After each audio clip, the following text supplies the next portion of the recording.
Hello, everybody. Welcome back to another episode of Mondays Are For the Nerds. I'm your co-host, Jay Wright. I'm your other co-host, Tristan Stump. And we thank you for joining us as we recap this week's news and pop culture, or last week's news and pop culture. I'll just let you start out because might turn into a rant. Oh, yeah, your small talk. I beat the This Is Fine game. Nice. It just kind of ends. It's done. You beat the final boss, and there's like a little cutscene, and then it just... You're back in the hub world. It just ends. But why does that seem fitting, though? You beat the final boss, and he sits there for a moment. He goes, "Yeah, this is fine," and just walks out the door.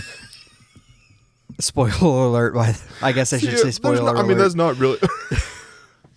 It fits. That fits. And the credits are even like silent. There's no credit music. It's just you're sitting there just watching in silence as you've just beat this boss, which I got stuck in without any health items because. Oh. It didn't warn me I should go stock up before entering this door. I wish it had. And I beat it. And so I'm just sitting there in silence like, I did all that work and there's not like any fanfare or... Oh, well, back to my life. Yeah, okay. I guess I'll just go back. I love that, though. I did that. I don't have it with me, but I got the Lego Bat logo. Yeah. I want that so bad.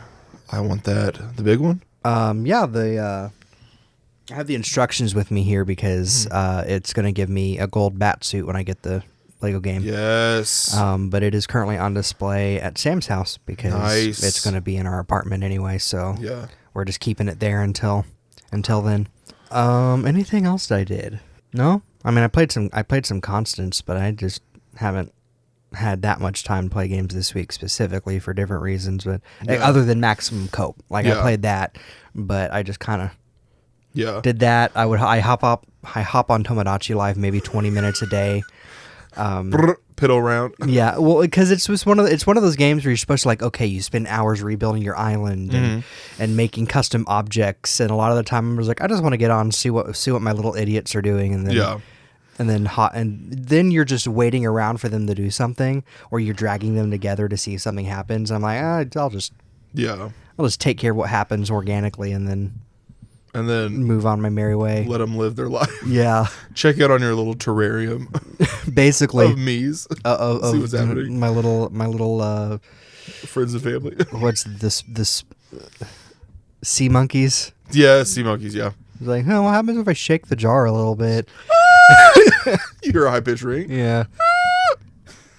But no, speaking of what your small talk is, I was talking to someone about that yesterday who's a teacher, and we were also getting into on how did they see it? No, but now that I've told them what you had said about it to me and what I've also seen about it, they're like, oh, I'm definitely not seeing it now, kind of. Yeah, it's bet. I guess I'll just jump into it. My two livestock-centric movies I saw within recording, this one was horrible. Animal Farm, as we expected it to be. He gave it a 2. I gave it a 2. One of those was like a participation trophy. Like, you got something made. Congratulations. You're getting a 1 for sure. And the 2 was for one single joke that Seth Rogen made about credit card payments.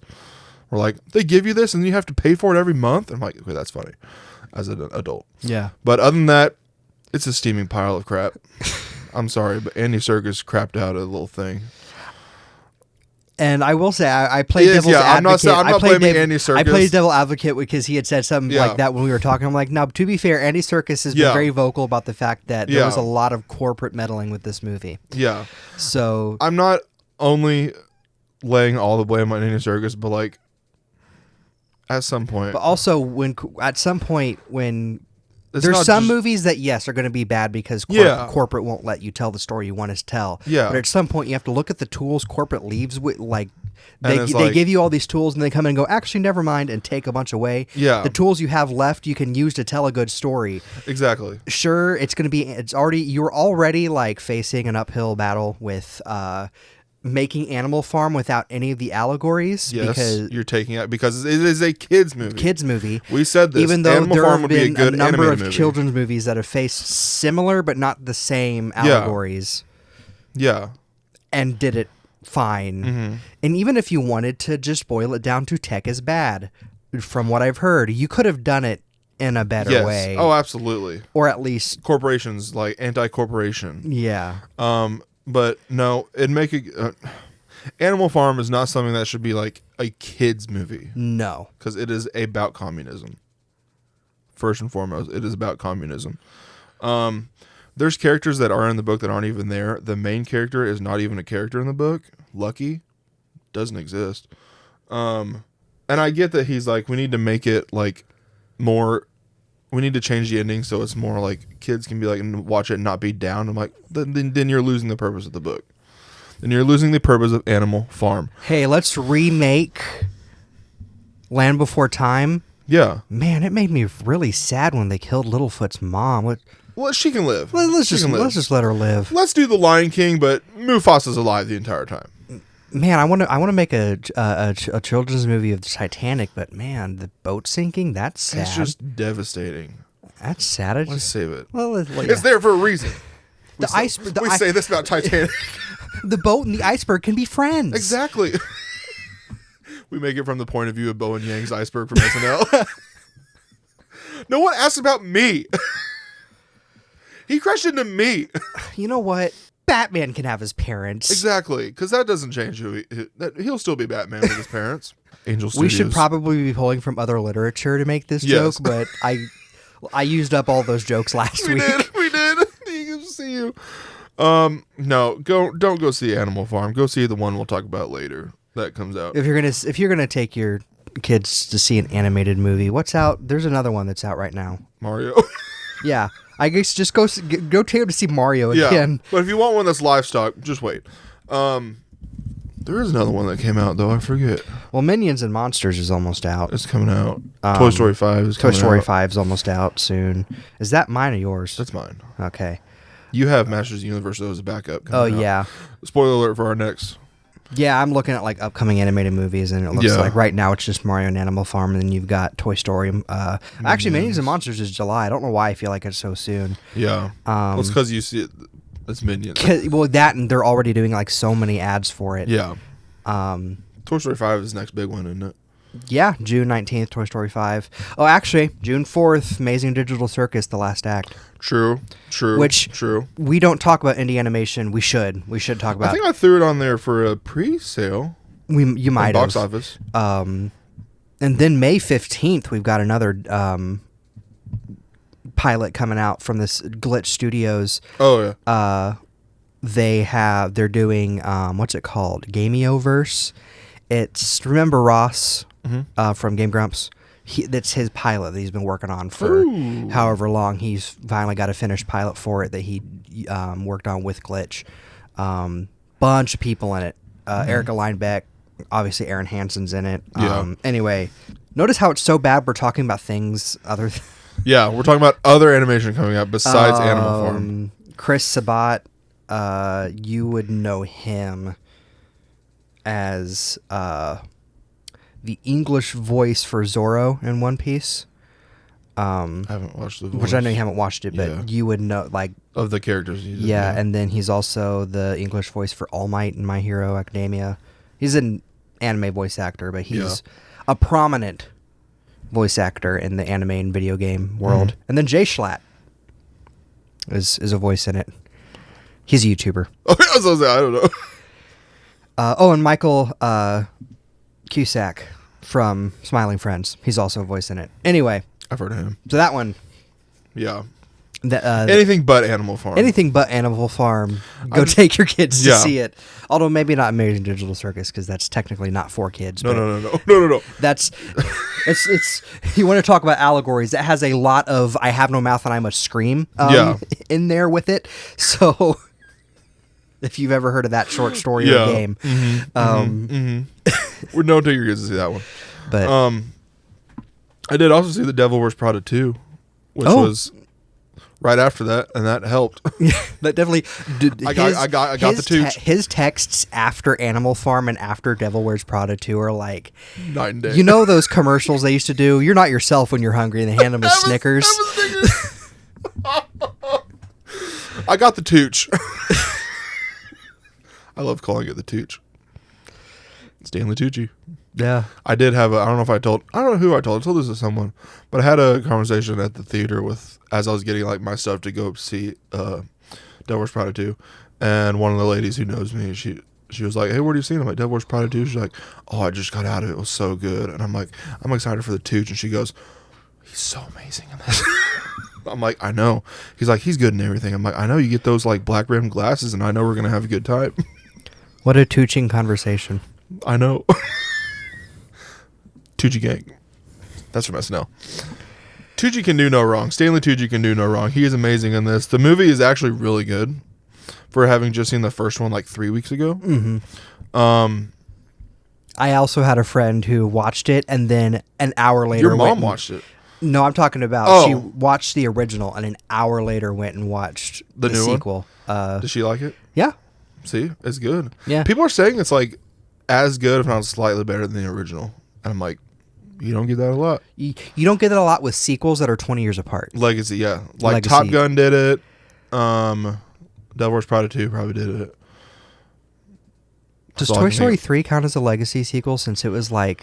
Well, if Toy Story 3 counts as a legacy sequel, then Toy Story 4 counts as a legacy sequel because that was 9 years after that. Wasn't it 2000 when Toy Story 2 came out? I think 1999? So. What warrants a legacy? Yeah, what's the span of time that has to happen?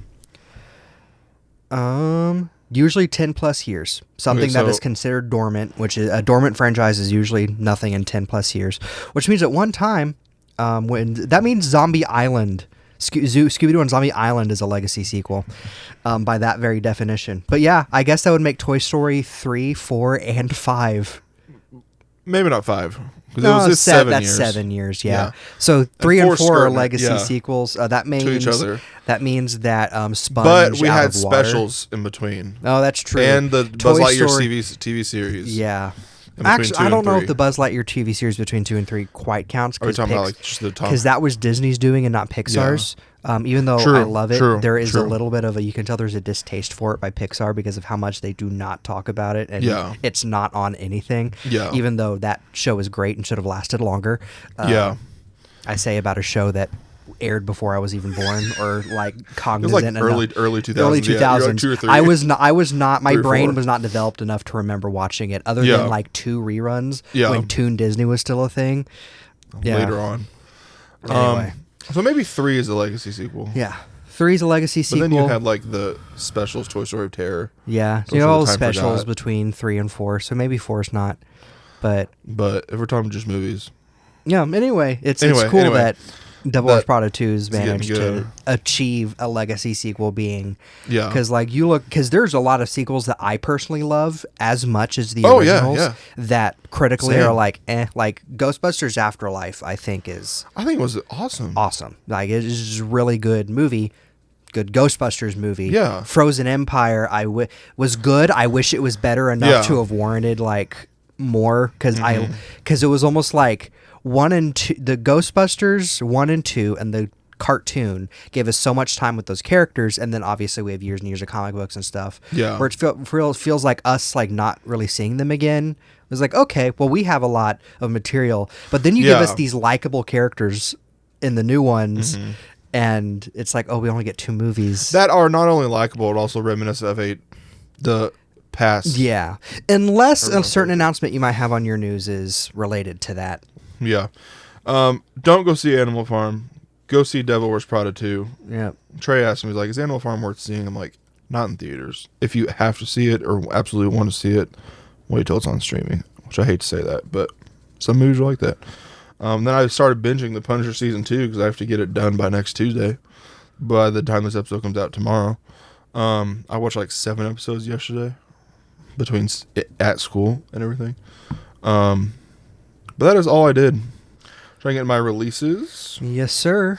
In movies, on Friday, May 8th, Mortal Kombat 2 released. Follows Earthrealm's champions, now joined by Johnny Cage, as they fight in a high-stakes tournament against the tyrannical Outworld Emperor Shao Kahn. Billie Eilish, Hit Me Hard and Soft, the tour released. Grammy Award-winning singer Billie Eilish performs hit songs during her sold-out world tour. And as of episode 4 of this podcast, the movie that we have been anticipating since they announced it as a new announcement, previously titled 3 Bags Full a Sheep Detective story. The Sheep Detective is finally released in theaters. George Hardy is a shepherd who loves to read murder mysteries to his sheep, never suspecting that they can understand him. When George is found dead under mysterious circumstances, the sheep decide to solve the crime themselves, even if it means leaving their meadow for the first time and facing the fact that human world isn't as simple as it appears in books. I did watch this last night with Mom and Dad. Dude, I already told you this. I cried 5 times, like legit tears flowing down my face 5 times. I think part of that was because of the story, but part of it was because like I have cattle, and I'm like, oh, I can kind of relate to this if they like were to think that about people. Mm-hmm. Really good, and I didn't know that Craig Mazin wrote it until I saw the credits, and I'm like, well, that makes sense. Craig Mazin made me cry. Produced by Lord Miller. It is so funny when it needs to be, but also dramatic and like very heartwarming and touching at a lot of times, because it does deal with death and the sheep's version of like what death is, mm-hmm. and how they see it and how it actually is. Oh, it is so sad, but so good. And like, I'm shocked that this is as good as it is. Like I told you, I expected 7 or 8. It is like the fact that it's at like 94% on Rotten Tomatoes right now, 96. I know it was at one point. I'm putting this up there with Project Hail Mary as the 2 best films I've seen so far in 2026. Surprisingly that good, but also I'm so pleased that it is so good and not a bad movie for something, because that premise is like absurd. Yeah, you expect it to be like, oh, well, we expected it to be animated when it was first announced. Exactly, like... and then it's live action. Oh, dude, the voice acting. Bryan Cranston is so good. Julia Louis-Dreyfus, Chris O'Dowd, Patrick Stewart is hilarious. He's the old sheep, and every time he's like, it's not really a spoiler. Every time he like, there's like a new, he goes, oh, they must be the murderer. So funny. Brett Goldstein's hilarious as the twin Rams, which are there in the trailer, but it's so good. The cop is funny, the bumbling cop. I'm just so glad that it's getting good reviews, because I'm like, this is the kind of movie that is just, you don't expect to be good, or you expect to be fine. Yeah. And it's really good. It's Hugh Jackman's highest movie of his career so far.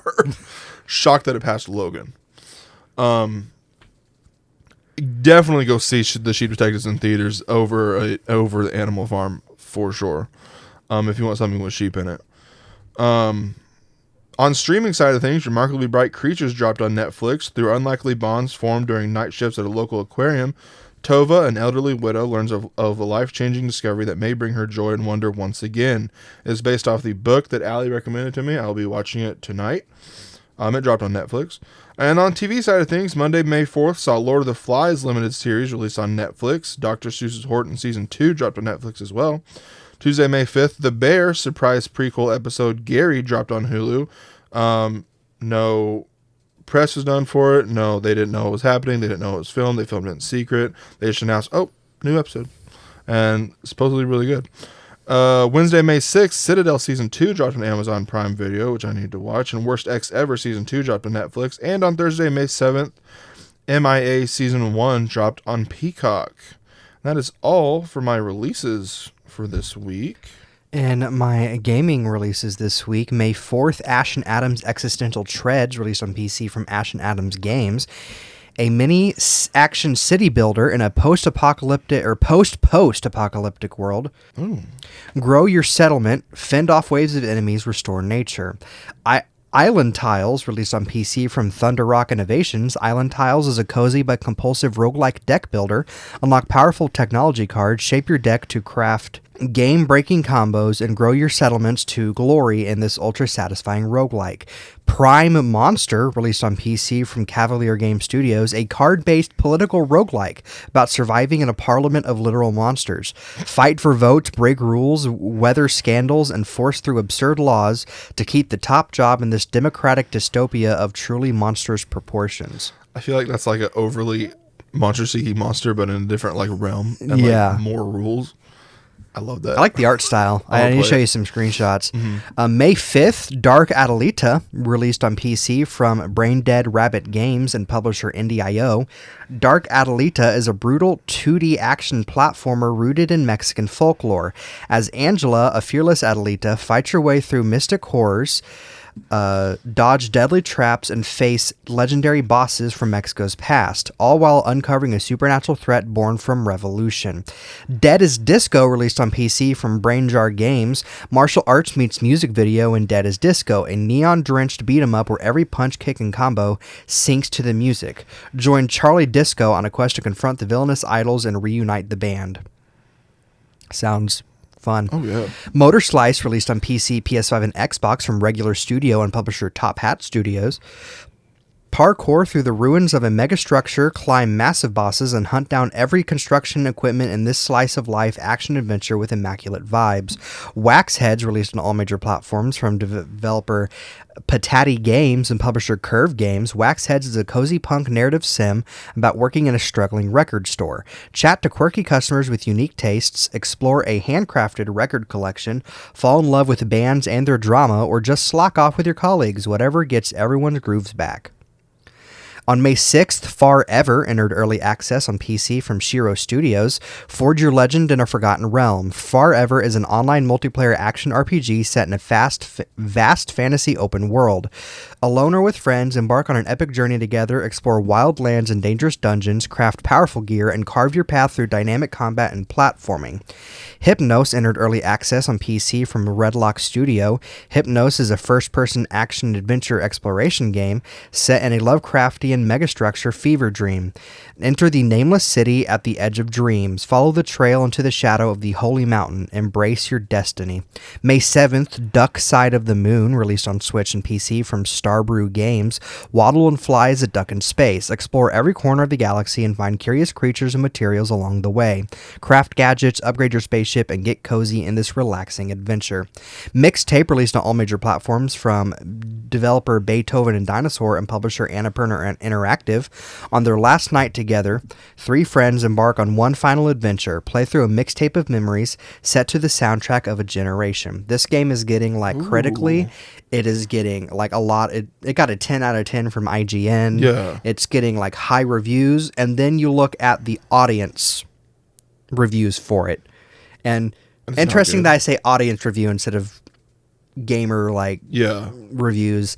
Apparently it is one big, like, barely, there's a lot of games that you would call interactive movies. Like, I would say Last of Us, it has its shooter sections, but it is very much carried by its narrative. Or Death Stranding is very much you walk forward, you watch the story happen, you have a couple puzzles.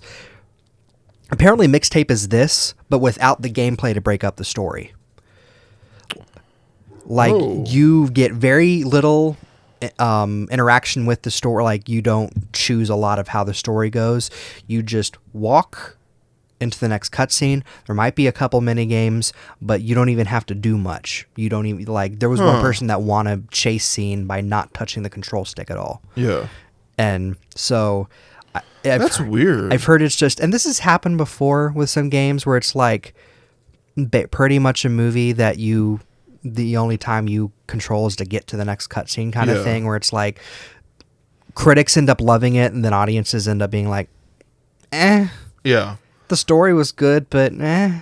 Because it sounds like a beautiful. So that's what I see. It's like a coming of age, like teenagers, they're growing apart, going to different schools kind of thing, I think is what it is. I know there's a French kissing minigame or something at some point that I've seen where you're inside with the tongues or something. Oh, okay, I might have heard of that. Anyway, I don't know. I just know that, like, critic wise, you'd think, but then I see gameplay and I see players who are played, like streamers and stuff, play it that have talked about it. I'm like, so it's probably more like a 7 at most when it's getting all these like 9s and 10s, which sucks to see because I was kind of excited because the vibe I got that it was going to be similar to Life is Strange, and it doesn't seem like it is that way. Other than art style. Just the vibe off of what you said before you started. So I'm like, Loki, I want to play this. Well, especially because we talked about the soundtrack before. All the people that were on the soundtrack was like, "Oh, this is great," and yeah. I don't know,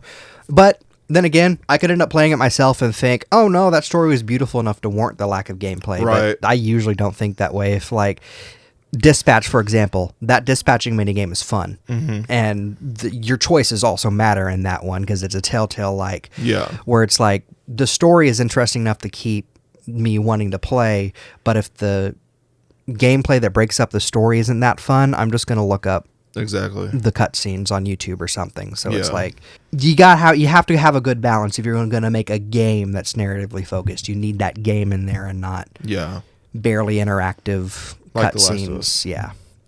Which Last of Us, like I said, you have the shooting sections, you have the exploration and stuff. Like if it was just the story, I might as well watch the show. Exactly. The Green Inning, released on PC from Erkberg Games, a short and wholesome incremental journey about exploring and reawakening a forgotten world. Wash away the ashes to discover the secrets hidden beneath. Upgrade your versatile watering abilities and grow your own cozy space garden. The last couple years, cozy seems to be the big word with these games. Yeah. Will Follow the Light, released on PC, PS5, and Xbox from Tomorrowhead Studio. Dive into a realistic single-player first-person journey through the harsh northern latitudes as you sail endless waters, searching for a way back to your loved ones. Will you follow the light?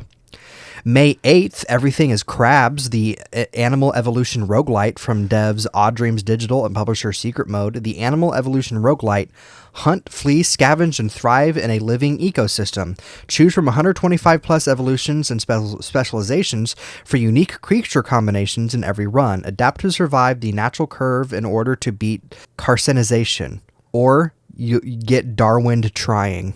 I low-key want to play this. Dude, let me see if I can. I want to play this. What's it called? Animal Evolution? It's called Everything is Crab. I'm just gonna look up a couple screenshots to show you, and that is my last. I zoomed in, but that's like the art style. Dude. And I don't know, seems cute. Everything is Crab. Has kind of the art style reminds me of the original Yoshi's Island, if anyone has ever played that. But yeah. I mean, a lot of people played it, but I mean, young people. Yeah. Anyway. People who are listening. That is my releases for this week. I have my first batch of miscellaneous news. We got posters for Tony, Caroline, The Mandalorian and Grogu, The Odyssey, Evil Dead Burn, Scary Movie 6, King of the Hill Season 15, House of the Dragon Season 3, The Bear Season 5, Avatar The Last Airbender Season 2 character posters, as well as Masters of the Universe. In trailers, we got trailers for The Burrows, releasing May 21st on Netflix, Cape Fear, releasing June 5th on Apple TV, This Tempting Madness, releasing June 12th in theaters, Elle, releasing July 1st on Amazon Prime Video, Minions and Monsters, releasing July 1st in theaters, Evil Dead Burn, releasing July 10th in theaters, The Odyssey, releasing July 17th in theaters, Tony, releasing Summer 2026 in theaters, and Wildwood, releasing October 23rd in theaters. In release dates and windows, Longlegs sequel got a release date of January 14th, 2028 in theaters, with Nicolas Cage returning as Longlegs. The Boys series finale will be released in 40X theaters on May 19th. King of the Hill Season 15 will premiere July 20th on Hulu. The Bear final season premieres June 25th, and the Untitled Ghostbusters animated series is currently in production and set for a 2027 release. And in terms of castings, only got 2 of them. Scarlett Johansson will star in Scapegoat, Ari Aster's next film for A24. And Imogen Poots and John Reynolds have been cast as the leads for the series adaptation of Sex Criminals. And that is all for my first batch of miscellaneous. In my gaming news, Mina the Hollower has finally set a release date of May 29th for selling for $19.99. Is this the one you've been waiting for? Yes, forever? For real this time. It's actually happening. I'm so happy. You're like, I need it to happen. Also, because this is like a make or break for the studio. If it does not do well, they're gone, because they made a couple, decisions that they probably shouldn't have. Getting an office when they probably shouldn't have. Different things where it's like, okay, they hedged all their bets in a few different places, so we need to really. This game looks amazing. The demo plays amazing. Yeah.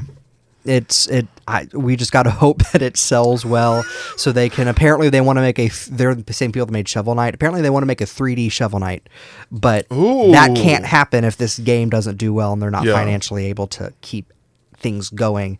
And this is like one of the big indie studio. Like Shovel Knight's huge. It is like 2014, 2015 when it came out, it kind of, I wouldn't say started because indie games have always been a thing, but it is like making jump started again a big resurgence of indie games and stuff, at least from my perspective as a gamer. Like I knew about Cave Story, I knew about a couple others, but like this was the first where it started. This is when indie games started entering the mainstream, like Undertale and Celeste and different things where it's like, okay, indie games can be up there with these, and they're cheap. So it's like, anyway, very excited. Lego Batman Legacy of the Dark Knight had its big gameplay release with multiple news sites and YouTubers showcasing previews, giving us multitudes of information on the game. I'm trying to think. We now know that the story is going to be like 15 hours long, and that's like, if you just play the story. That's if you play through the story, probably not if you explore and look for everything, solve all the... There's secret puzzles in each level where you get the red brick. And red bricks are now cosmetic modifiers. They are not like stud multiplier. No.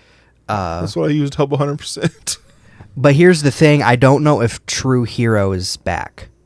Because studs, and you're getting a lot of studs, like just so many. They introduced a bronze stud that's worth 1. And apparently you're just getting a bunch of studs for everything. Because you use studs to buy upgrades, to buy suits, to buy... Like, you're using studs so much, I think they got rid of the True Hero, maybe. I don't know. From what the gameplay I've seen, it didn't seem like that was a completion requirement anymore. Gold bricks are now skill bricks. Use those on your skill tree. Wayne tech pieces are used on the skill tree for your gadgets, and there's like 200 of those hidden throughout levels and the world. There's like 120 something Riddler trophies, 100 and something, like 70 something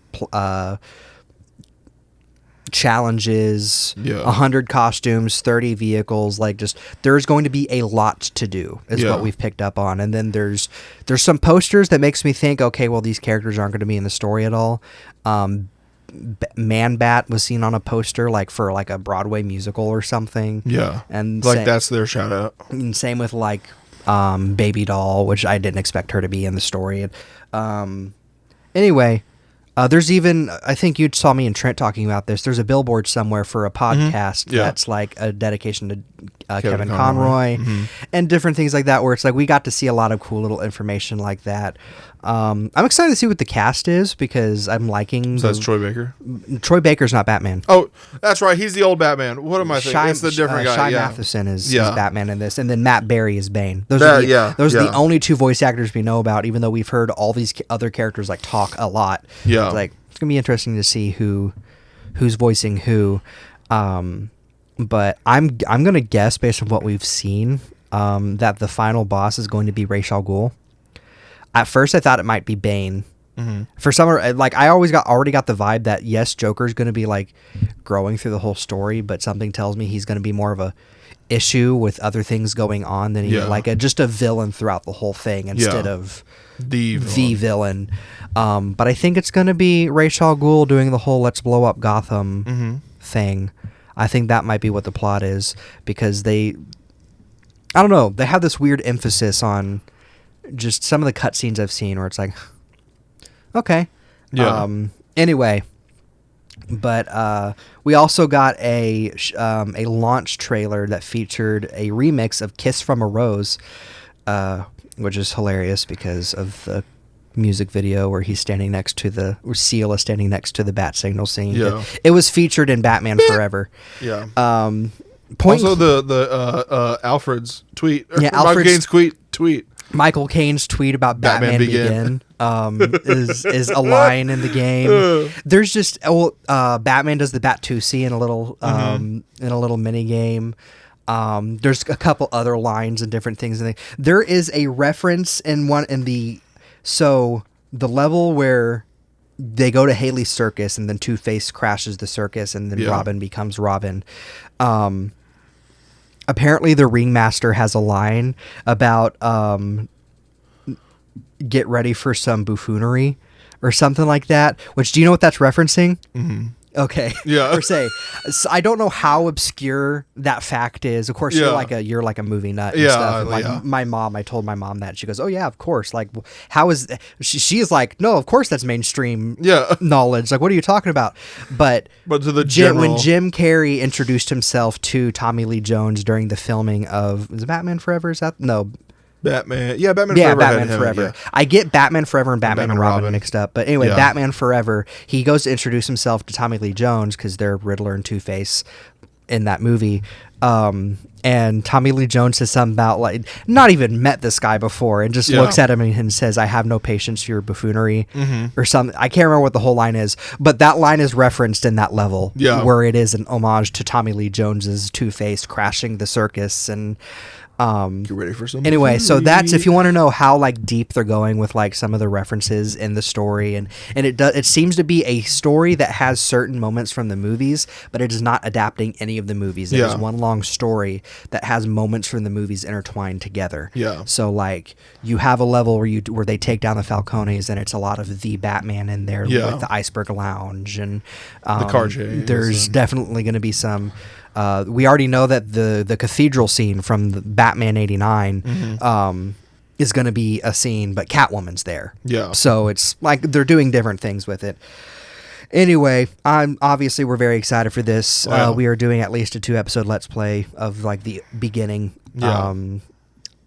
It's interesting to me that the only character we've not seen in action is Talia al Ghul, other than one screenshot of knowing one of her costumes, and then like a cut scene. So it'll probably be like a twist or something. So we don't know. She might just be playable at the beginning, but then she's one of the main playable characters. Like they're like main 7 playable characters, Talia al Ghul. So it's like. So that's why I also think Ra's al Ghul's the final boss, because I think you're going to spend the whole story wondering what happened to her, and then she's going to show up. Yeah. Point-and-click puzzle game Beware the Cartographer has been announced for PC. Go on a journey to draw a map of 2 kingdoms, making story decisions along the way. Releases in 2027. Marvel Tokon Fighting Souls revealed the Avengers team lineup. Captain America, Iron Man, Hulk, and Black Panther, specifically Shuri. But I think it's cool. Yeah. Like, it's neat. It's not as absurd as the other one. They already, it's not as weird as the Spider-Man Guardians, the Amazing Guardians, where it's 2 Spider-Man characters, a character that like street level enough that's okay teaming up with Spider-Man. That makes sense. She's done that before. She's teamed up with Spider-Man. Like, makes sense. And then Star-Lord. It would have made more sense for him to be on the Midnight Suns team. Exactly. Or something, because they get cosmic too. But especially with the version of Ghost Rider that's in there. Like, they get the cosmic stuff happens. So farming and restaurant sim game Farm to Table releases in early access May 11th. Strange Scaffold announced their next game. Truck-kun is supporting me from another world. A driving platformer about driving the truck that isekais people into other worlds, coming to Xbox and PC. So you play missions where your mission is to run people over so they can be reincarnated in like the anime. Anyway, looks hilarious. Multiplayer monster destruction game Beastlink was announced from Grove Street Games. Releases on PC, PS5, and Xbox. Jackbox Party Pack 12 was revealed for a 2026 release date, and an absolutely absurd trailer of just a recreation of the Jackbox head watching people just crush stuff in a crusher, and that's it. That and then 2026. They didn't say what games are on there? Nope. Mad King Redemption releases in early access May 14th. Scale the Depths releases May 28th on PC. Dracula the Disciple was announced, a puzzle adventure game about a French archivist. I don't know. I don't know if you're supposed to. I don't know. Exploring Dracula's Abandoned Castle releases on PS5, Xbox, and PC. We don't have a release date yet. Resident Evil Requiem added a free new mode this week called Leon Must Die Forever, in which players play through various combat challenges as Leon. And in the Nintendo corner, Nintendo has announced that the Switch 2 will face a price increase in the US in September, raising $50 to $499.99, and it looks like the $50 is across the board worldwide. Everything's going up $50 for the Switch 2, which sucks. People are already like, oh, it's still the cheapest. Yeah. It's still the cheapest console. It sucks. I mean, it sucks that the price is going up. Like, $450 was already like, oof, I really wanted it to be $399. Yeah. But also, I don't know. I already prepared myself for this happening. You look at world events right now, and it's just like the price was going to go up. Yeah. Like we want to blame Nintendo so bad, but we need to be blaming the people that are making computer parts very hard to get right now. Yeah. So. Yeah, a longtime Nintendo developer and executive officer Takashi Tezuka has announced his retirement. He directed and developed and was on the development team for a number of games, all but one of the 2D Mario games. I believe he directed the original Zelda and Link to the Past, and then Pikmin games, Yoshi games. Like he's been with Nintendo for a while, and so he is now retiring. And then finally, a Star Fox Direct was held last minute, announced 10 minutes before it was airing, to announce Star Fox for the Switch 2, a remake of the Nintendo 64 game, which has been very divisive. I'm on the team that they should have just done original story, but at the same time, I'm not that butthurt by it that I'm going to get this game. Yeah. Especially because it is selling on digital for $49.99 and physical $59.99, so it is going to be cheaper than most Switch 2 games have been. Even if I had a Switch 2, I'd get it. Gorgeous visuals.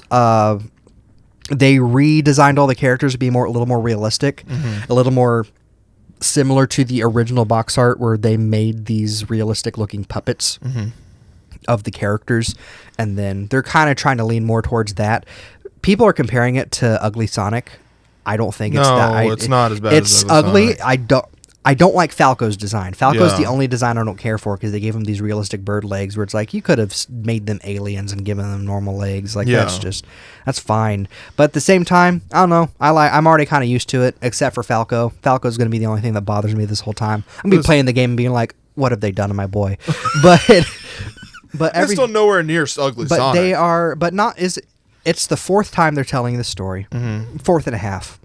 Because the Super Nintendo game got made, and then Nintendo 64 was like a retelling of the Super Nintendo story, and then they remade that game for 3DS, and then they made Star Fox Zero on the Wii U, which is a reboot retelling of that original story. So they already told us the story 4 times, and now they're making this remake, but it has an expanded story. There's more cutscenes. There's a prologue where we see what happens to Fox's dad, which is his driving force for being a mercenary, as his dad was, and then his dad dies, and he wants to avenge his dad, and like they're going to be focusing more on that story aside from like what it brings you level to level. They want to make this story the forefront, which makes me think that they're telling the story again, but they really want to get this franchise on a good footing to keep making more. So this new generation of kids that are probably going to be terrified by the difference between the movie and what he looks like in the game are going to be interested in it, are going to want to play it and get that story, and then we'll see what happens from there. That's what I think is happening. But it releases June 25th too. Like super fast turnaround. Yeah. Like they announced it. Oh yeah, it's out in a month and 10 days or 20 days or whatever. So it's like, oh, okay. That's what you've been working on. So yeah, that means that also we know what Nintendo's releasing every month up to July. After that, we have no idea. So either they're going to keep doing these Twitter drops, or they have to have a direct at some point soon. But anyway, I don't know. I like it. I'm excited for it. I get it. I'm going to get it, but I also completely understand the arguments against it. Like it's one of those. Usually, I'm like, oh come on, guys, no. It's the 5th remake of the same story. Yeah. It's like, I get it. The visuals are, I immediately knew that was going to be divisive the minute he showed up. I was like, ooh, I made a face like, oh, but then I got used to it. Yeah. If it makes you feel any better, it reminds me of Fantastic Mr. Fox. And I love Fantastic just Mr. think Fox. about, don't think about this as Glenn Powell Star Fox. Think about this as George Clooney Star Fox.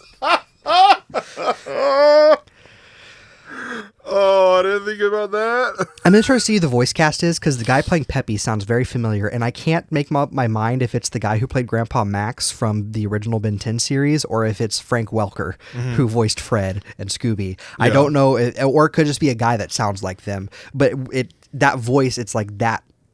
It sounds that familiar. So it made me kind of pause and be like, huh. But anyway. You know what would be awesome? What? If we did like a 2-episode Let's Play with me, because I've never played it. Oh, yeah, you've never played a Star Fox game. I don't know like the full story. Yeah, dude.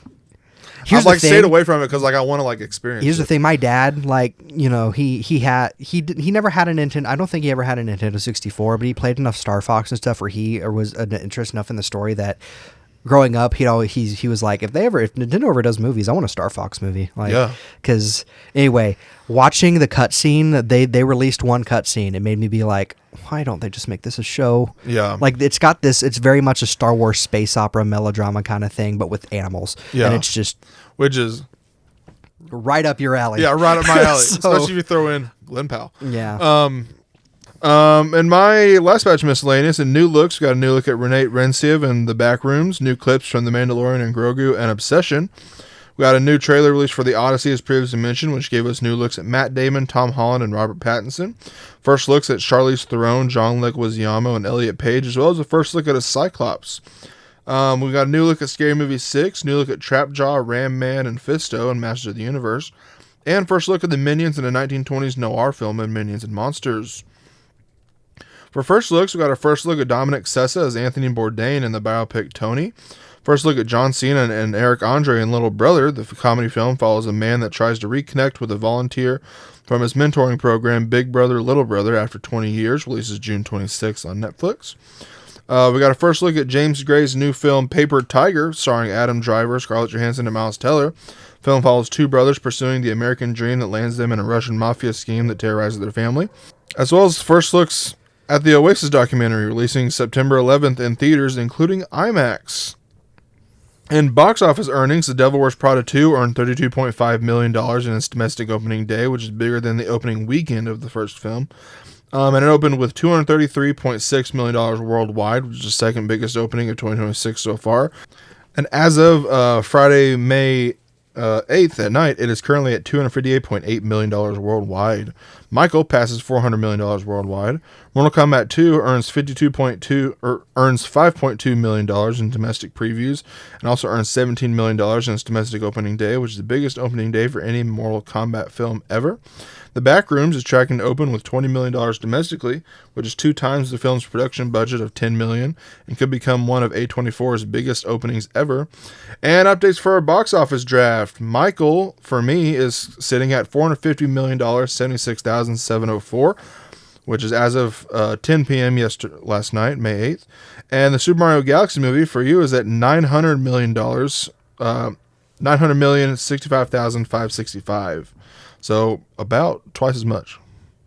In new announcements, Ray Fiennes, Colin Farrell, and Wagner Moura will star in Fernando Murielli's new film Art. The film follows 3 longtime friends as they navigate the complexities of art and friendship. Channing Tatum and Tessa Thompson will star in Charlie Kaufman's new film Later, The War. The film follows a director famous for blockbuster comedies who decides to direct a serious Holocaust film to get the artistic legitimacy that he craves. Hocus Pocus 3 is moving forward at Disney. It will be getting a theatrical release with Bette Midler, Sarah Jessica Parker, and Kathy Najimy reprising their roles. A new Planet of the Apes movie is in the works with Matt Shakman from the Fantastic Four First Steps set to direct, but it will not be a continuation of Kingdom of the Planet of the Apes. Miles Teller and Eddie Redmayne have been cast in a new spy thriller Star One, directed by Doug Liman. The film follows 2 wildly mismatched CIA agents assigned to work together.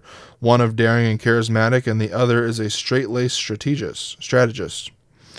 Rachel Zegler, Adrian Brody, and Ben Platt will star in Kareem Anuz's Last Dance. The film follows a composer who invites his daughter on a gay cruise in the Caribbean in 1991 while retreating from the reality of his AIDS diagnosis. Zegler will sing original songs in the film. And Blue Planet 3 is officially in the works, with Sir David Attenborough returning as narrator.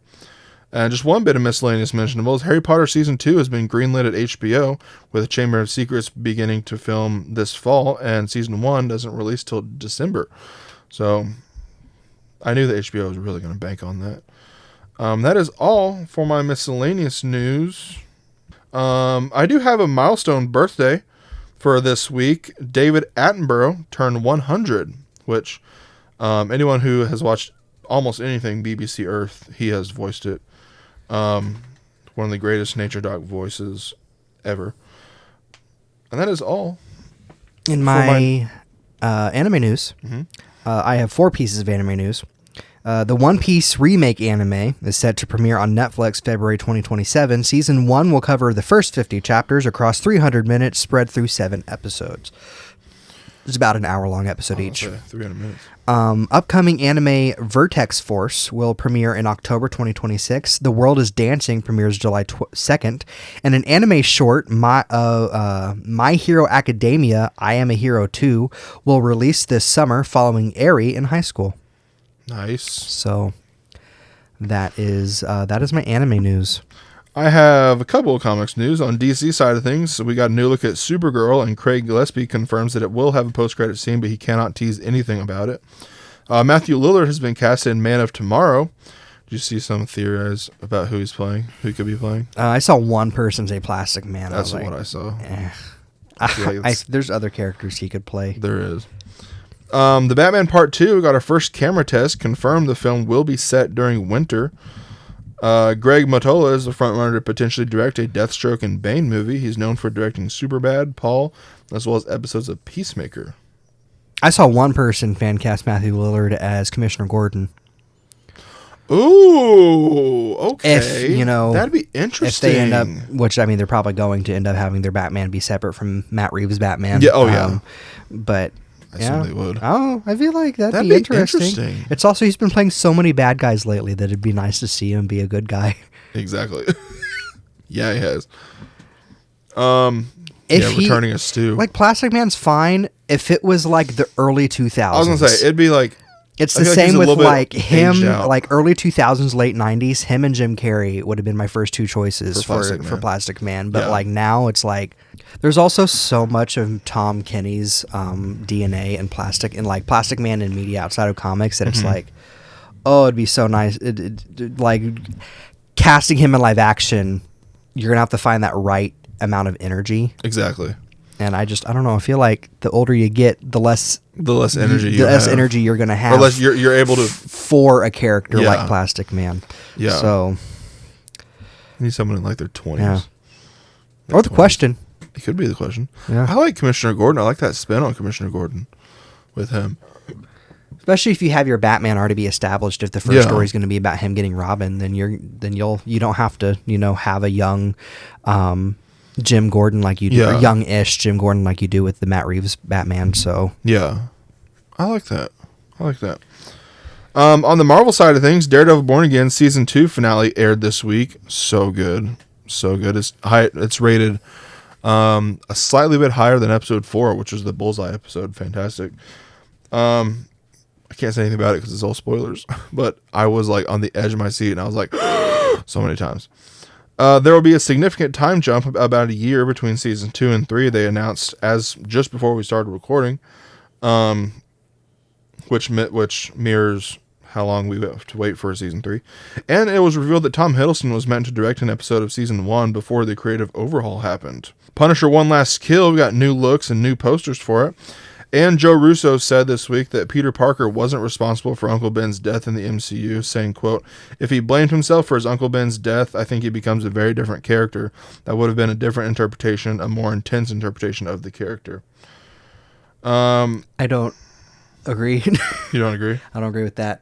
I saw a tweet by someone who also shared my sentiment, and I was like, I'm so glad that I'm not the only one. I'm not the only one. But it was Lego Wong. I don't know if you know that account, but they tweet a lot of like joke stuff. Yeah. Like that.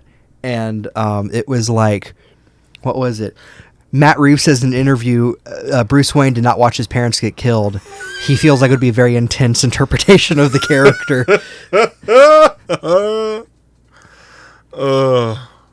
I mean, it's like that guilt he feels is why he becomes Spider-Man. Like, yeah, because he originally uses his power, to get revenge, for money and revenge, and then when that turns out not right, and it kills Uncle Ben inadvertently, he's not directly responsible. It's just like a butterfly effect kind of thing that makes him go, "Oh, I need to be more responsible at this," and feels the responsibility to become Peter Parker. Yeah, that is my. But I think, like, in the MCU, like, you see that Aunt May has been the shoe. Aunt May is like Uncle Ben of the.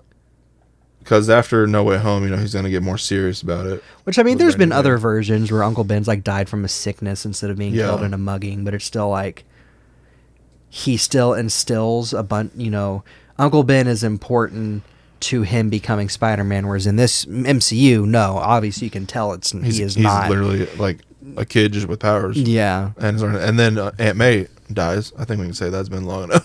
Oh, it's definitely been long enough. Aunt May dies, and that's his like, I have consequences other than just saving the world.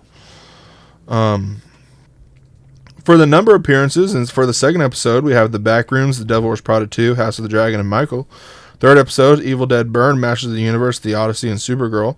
Fourth episode had The Punisher One Last Kill. Daredevil Born Again is on its fifth episode, and Super Mario Galaxy Movie is on its sixth episode.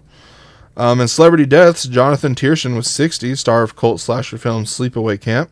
Ted Turner was 87, Jane Fonda's ex-husband and CNN and Turner Broadcasting System founder, as well as Cartoon Network, right? He found Cartoon Network? I thought I saw somewhere. Yes. That's what I thought. He did, because the creator of Ed, Edd n Eddy shared a real nice story about meeting him. And Jake Hall was 35, The Only Way is Essex star and ex of Ladies of London's Miss Bakiri. Joni Lamb was 65, Christian broadcaster and founder of Daystar Television. Gary Lydon was 61, Irish actor known for Brooklyn and the Banshees of Inisherin. Jose Maria Cruz Novillo was 89, Spanish poster artist behind The Spirit of the Beehive. Claire Moyer was 97, French actress known for La Cage aux Folles and Amélie. Santosh K. Nayar was 68, Indian actor known for Cousins and Aratu. R.B. Shudre was 77, Indian producer. Kenji Oba was 71, Japanese actor known for Battle Royale 2, Requiem, and Kill Bill, The Whole Bloody Affair. And Jorge Calandrelli was 86, Argentine composer for The Great Mouse Detective. Sources this week were Movie Insider, Deadline, Collider, Empire, CBR, Variety, Entertainment Weekly, The Numbers, and of course Discussing Film. My sources this week were Nintendo Everything, Nintendo Life, IGN, Crunchyroll, and the official sites and socials of the studios mentioned today. Oh, and Discussing Film, yes. As always. Discussing Film, wherever would this podcast be without you? And so now we're on to our next round. Week 2. So yeah, we're back to Perry the Platypus facing Batman's Rogues Gallery, and then we're ranking them based on how fast Perry the Platypus can defeat them. Yes. Our last batch, our last 10 this week, we're going to start off with Man-Bat. Man-Bat. That feels like it would go pretty fast. Not S tier, but I feel like it's up there with... Above Great White Shark? Yeah, I don't know. A-tier? I just have he's flying, but he's it takes a grappling hook and a loud noise to take him down. So. Yeah, exactly. So P can just... with a slap of his platypus tail on the tip of the fedora. Mr. Freeze. Mr. Freeze. I feel like it's going to be a lot tougher than Man-Bat. Yes. But I don't feel like he's going to be a evacuate the city situation. No, he's not going I'm thinking like low C or low B. I don't even feel like you need to call it backup. I feel like it's just going to be a long fight. So just paperwork? It's like so low I B? think it's just low B, yeah. Below Bane? Maybe, yeah. Around, below maybe Bane? like equal, but, just because of the freeze gun thing, yeah. Perry Platypus faces stuff like that, but it still gets a problem. True. The Penguin. Penguin. I feel like this is another... Two-Face.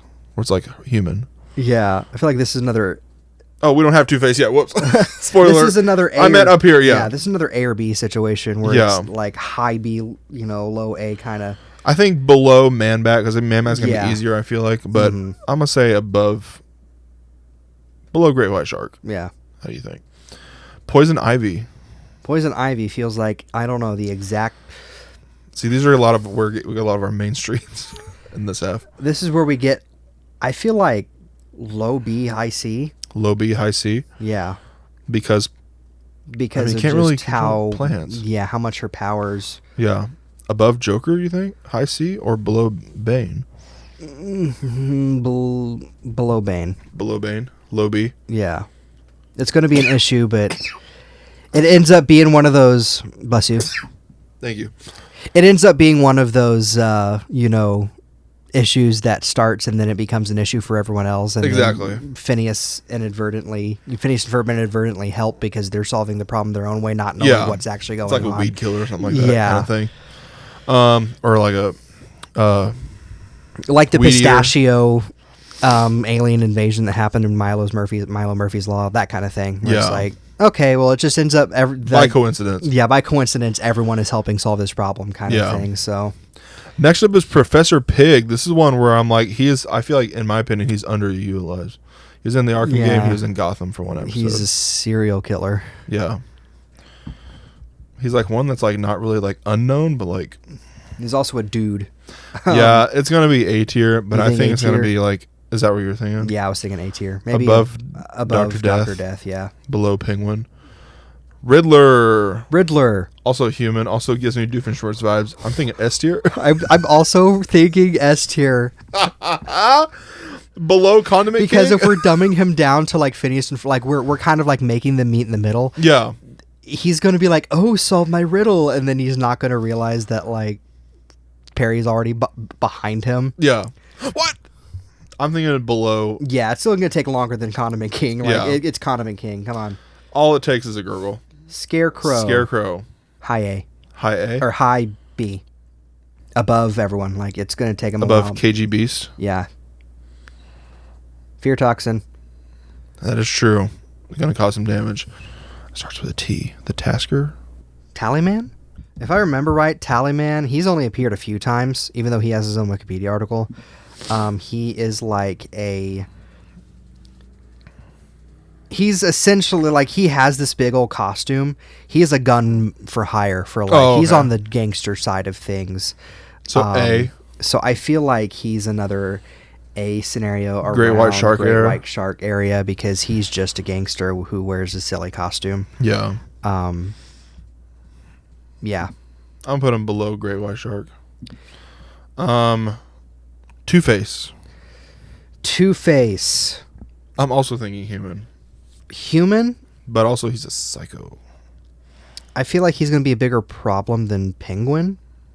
So below Penguin, below Penguin, above Professor Pig. We get a lot of these normal guys, and it's like, yeah. So like right here, or below Professor Pig. Right there, I would say. Because he can still use a... Yeah, he has the double guns and the different, flipping the coin. And he still gets, like, his giant coin. Like, he has his fantastical elements to him. Yeah. Where it makes me feel like he'd be a bigger issue, but then he's still a guy that can get punched. Yeah, exactly. And then our last one is Victor Zsasz. Yes. Why do I feel like he's an S tier? I feel like he'd get frustrated real easy. Yeah. Like, he's doing all these things, and then he's, like, not having it. I'm going to say below Riddler, though. Yeah. I feel like he'd be more of a threat than Riddler is. Mm-hmm. But if we're Phineas and Ferbing him, he's not, like... No. I don't know if he's I don't know what these serial killers are doing in the Phineas and Ferb universe. Exactly. But, like, they're going to be doing something a little more toned down. Yeah. But still be a big threat. Maybe just kidnapping people and... Yeah. I don't know. They got to save people. So to recap, in our S tier, all it takes is a gurgle includes Condiment King, the Riddler, and Victor Zsasz. With a slap of his platypus tail and a tip of the fedora will be Man-Bat, Great White Shark, Tallyman, Penguin, Two-Face, Professor Pig, and Dr. Death. This will definitely require some paperwork, and in parentheses, annoyed gurgle. Will be Scarecrow, KG Beast, Firefly, Mr. Freeze, Bane, and Poison Ivy. And then in the category of Major Monogram, really should have called him back up, there's Joker, Killer Croc, Clayface, and Gentleman Ghost. And as well, this was just to have, because we have to have a fifth one. Yeah. Nothing's going to cause town to evacuate if Perry the Platypus is on the job. No. I feel like the closest to evacuating town you get is... maybe Poison Ivy, if we really wanted to discuss things further. If Poison like Ivy. Choosing out of the ground. Yeah, Poison Ivy, Joker, Scarecrow. Toxin. Stuff like that. Poison Ivy, Joker, Scarecrow, and like maybe Two-Face. But everyone else is still small scale enough that they don't usually try to take over this whole cities. Yeah. The whole tri-state area. Yeah, so we don't have to issue an evacuation for the tri-state area because that's not going to get messy. Actually, I don't think Ra's al Ghul wasn't one of the ones we talked. I feel like he'd be in Evacuate the City. He would be. Because of the League of Shadows. It would be an animal League of Shadows that he brings into the city. Oh, absolutely. And it like becomes like a war between Alka and... Anyway. That is sick, though. You're ready for my fan fiction on AO3. AO3. And that is all. I don't know why I started saying that. You say that. And that is all that we got for you today. You should like, comment, subscribe, do all those interactive things. Be sure to follow the podcast on most social medias at Mondays for Nerds. Be sure to follow me at Sir Stumpslot or Sir Stumpslot17. Follow me at Poe the Panda 001 or Chris M. Pratt Fan. And we will see you all next time. Goodbye. Bye.